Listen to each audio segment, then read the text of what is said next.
punch one good one and we'll stop all of it, bro. I told you, punch him in the chest. No.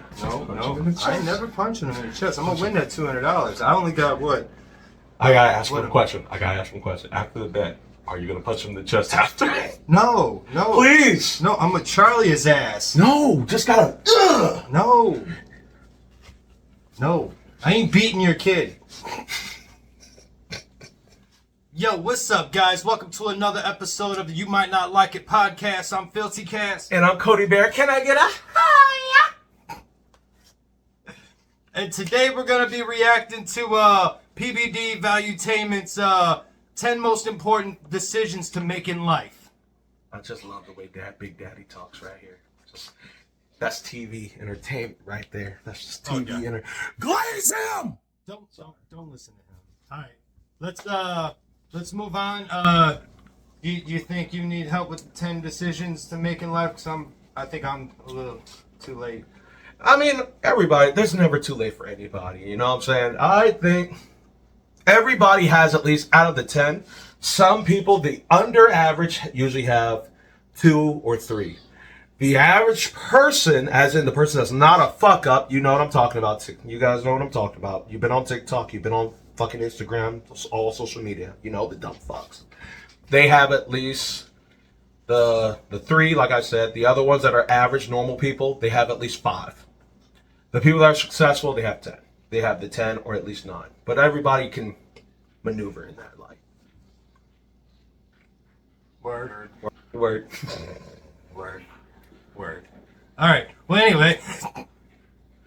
All right. We're going to... So, PBD is going to break down the 10 most important decisions you should make in life. And we're going to try to listen. Cody's going to... Well, Cody will be here. And you guys can try to listen. I'm just a person here. I'm just here. Not trying to entertain. I'm just fucking here. He's just here. Let's get to it. Today we're going to talk about the 10 biggest decisions you'll need to make as a young man. And point number 1 is going to confuse you a little bit.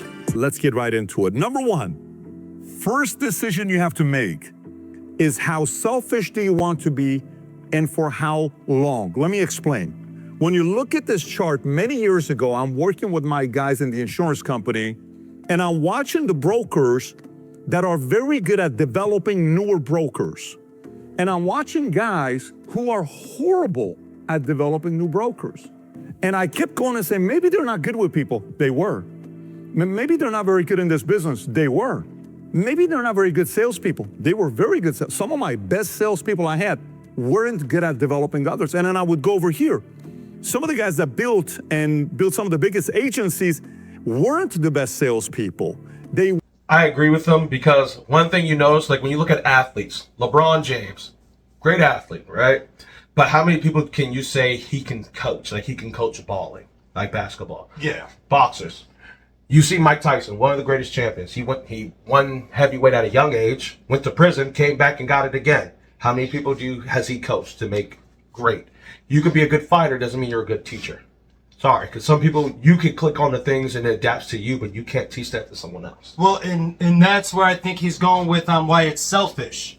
Because pretty much, basically what he's saying is the more selfish you are, the less likely you are to be able to teach. The less selfish you are, the more likely you are to be able to teach. Somebody who's about reaching their own personal heights and goals and achievements probably can't teach somebody how to do it. I'll probably add on to that too, because to be a teacher, you have to be a little bit selfish because you have to attain this knowledge for yourself and put yourself in a position that you can carry other people. You get what I'm saying? Because when you break it down like that, how can you help people being homeless and you're broke yourself? You're just stupid leading stupid. You get what I'm saying? It doesn't work out that way. I'm sorry. That's just not how life is. They weren't necessarily the most talented people. Some of them had terrible accents. But this score, when it comes down to how selfish they were, they had the right mixture of selfless and selfish. By the way, this is not to say being selfish is bad. You're going to see when we go through this chart, and this is the graph we finally came up with. Here's what it looks like. When a person is 100% selfish and 0% selfless, this is a criminal. This is a danger to society. When everything in the world revolves around you, you're the worst person to be around. You're horrible for society. I actually agree with that wholeheartedly. It takes a certain level of selfishness and lack of empathy and sympathy and even care for others to be able to commit some of these horrible ass crimes a lot of these people make. So I agree. If you're a criminal, you're very close to 100% selfish. Well, not all of them, but majority. I'll give them majority. No, but some people are doing these crimes because they gotta feed their kids. Oh no, but we're not talking about like he. I don't think he means like the average person that like does a speeding ticket, maybe a DUI or maybe public indecency because he decided to pee on a tree, something like that. I think he's talking about like heavy criminals. People who kill people who, hurt ladies, hurt children. I think he's talking about like real criminals. Those are the people that are like the Dahmers of the world, the Mansons and those type, the Gacy's. Those people are truly selfish people. When it's 90-10, you're a narcissist. Everything revolves around you, but you still don't commit a crime because you want to make sure to be able to enjoy your life. So you're not going to commit a crime because it's all about you, right?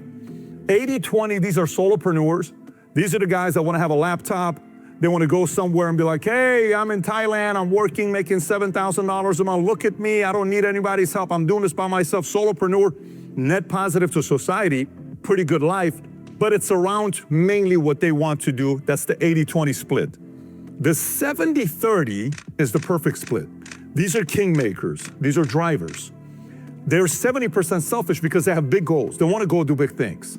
They have certain aspirations in place, but they're selfless enough to understand you can't do it by yourself. You need to develop other people. You need to sit there and develop this person's identity and say, you're capable of doing this. You need to go out and find the right people around you.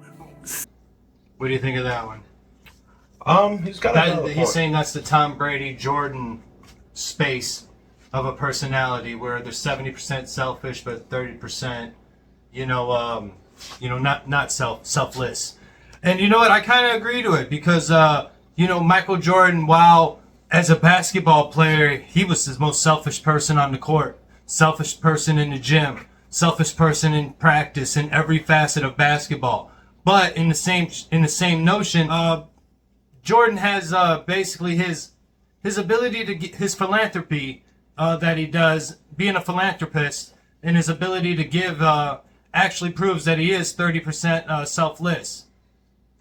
Fair. I mean, that's fair. I mean, once again, oh, go ahead. What that? I'm sorry. I was just saying, so if you want to be a goat, that's where you want to be.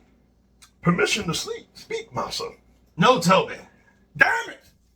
All right, come on, Toby. Come on, Toby. You can say it. No, it's simple. Like to be a helper, you must be at a certain position in life to be able to help. You have to be at a level. You can't help. You can't be a teacher and you're dumb as shit.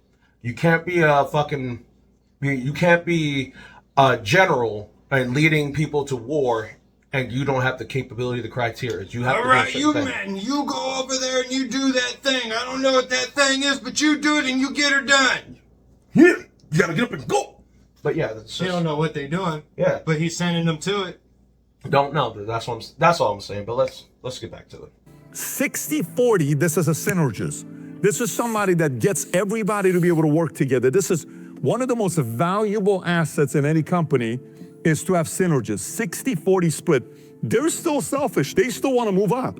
They still would like to want to be a VP. One, they would like to be a C-suite executive. They would like to be financially free. But they're still about building the team and bring everybody together. Then you got the... I just want to stop there because what he was saying is something I always like to tell people. You can be successful by yourself. You can. It's a lot harder, but you're not going to be at the certain level you need to be. And anybody who's a ruler, a king, they had a certain set of people at the round table to help them succeed. When they had a coach for, like, no matter how good fucking Kobe, LeBron, Michael Jordan, how good they were, they still needed a coach. They still needed a team, because if not, the team wouldn't be called the Lakers. It wouldn't be called the fucking Bulls. It would just be called LeBron. It will just be called Kobe. It will just be called Michael Jordan. And I guarantee that'll be the most horrible match to watch is Michael Jordan by himself against a whole team. Not going to happen. He may be the GOAT, but it ain't going to go well. He's the GOAT, but he will get rammed. Now, I don't know. Is it just me or is the people in the 60-40 the people that are smart enough to use other people? If you go based on the images he showed. Steve Jobs, Bill Gates. Mm-hmm. Those are people that used people to get where they were getting. Like your boss. Yeah, those are people that used smarter people that were capable of the things. They had the ideas, but other people put them together. Mm-hmm. So I was just curious. I just want to throw that in there. Are the 60-40 people the people that are selfish enough, but people driven enough to use people? I don't know. It was just a thought. Let me know in the comments what you guys think. What do you think about that? Like I said, when you're at a certain position, some people look at people as pawns, some as tools, and some people look at them as equal. And some people are a big bash mix of all three. I don't know. It's just the people he used as an example kind of threw me off, but let's move on. You got the 50-50. These are the advisors. They're thinkers. They sit on the board. Well, I think we need to, they're not the biggest doers, but they're thinkers. What if we did this? What if we did that? Very inquisitive questions that they ask, but they're not the ones that get the job done.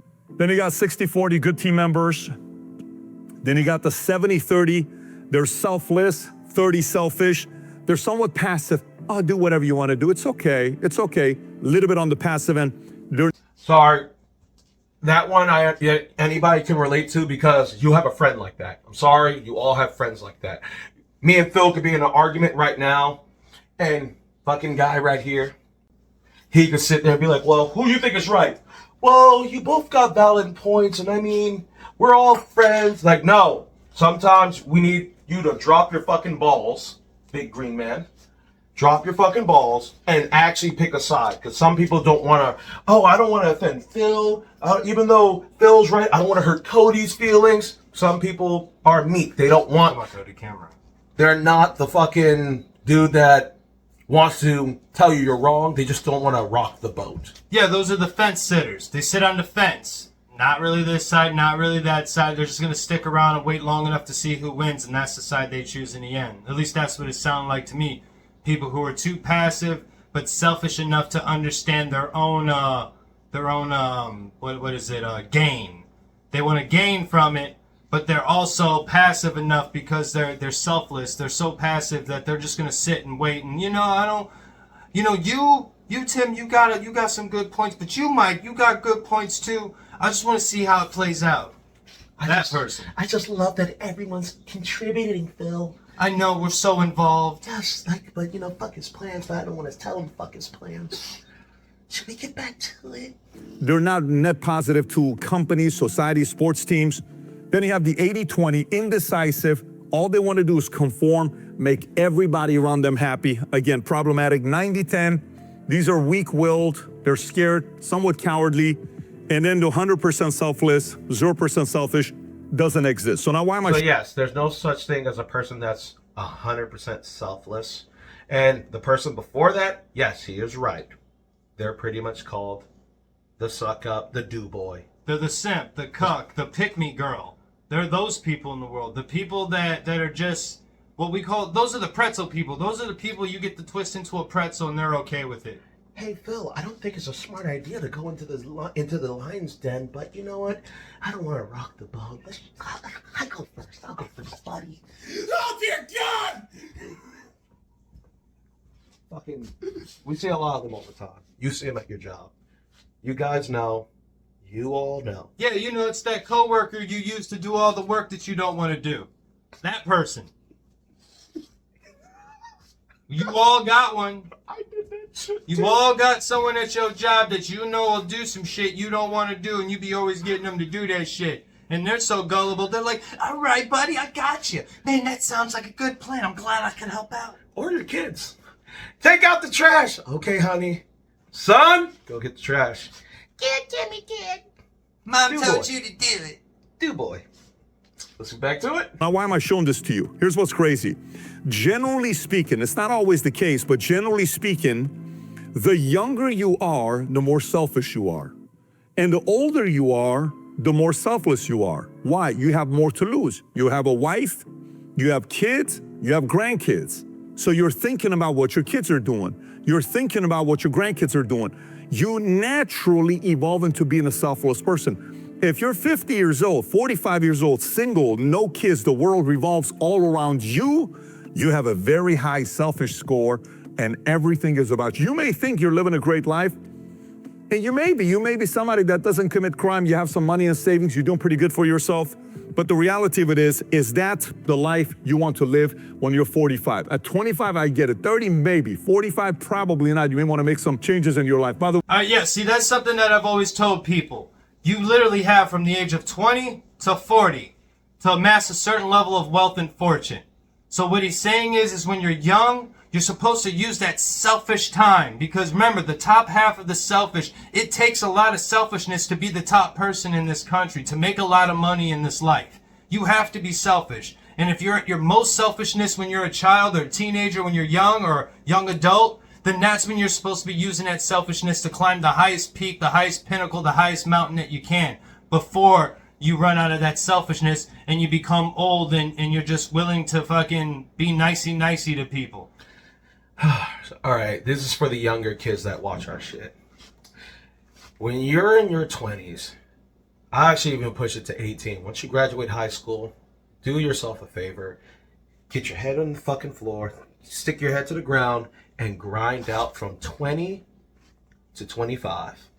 I'm telling you this because I'm 30.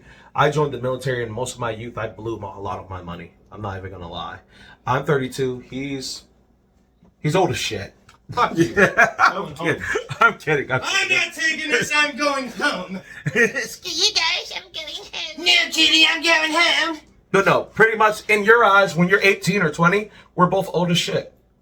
So the point I'm saying is, learn from our mistakes, stick to the ground, and grind that shit out. Grind it out, because I'm telling you, from 20 to 25, you will see the difference. But when anyone's 25, you will see who was grinding and who was fucking failing. I'm just keeping it 92 plus 8 with an extra 3 on the side. Pretty much. And like he just said and like I said, you literally got between 20 and 40 roughly to make something happen in life. But if you're a woman, it's different. You can make an OnlyFans account and you'll be good. Okay, guys. I hope you enjoyed the video. We're probably going to make a part 2 about it. Do you agree? Probably. We will. Maybe. No, we won't. Yes, we will. Maybe. Okay. But yeah, I hope you enjoy. Please like, subscribe, support to the boys, and we're going to make more videos and hope we can make you laugh. KodyBear out. Phil's still here to stay. That means leave!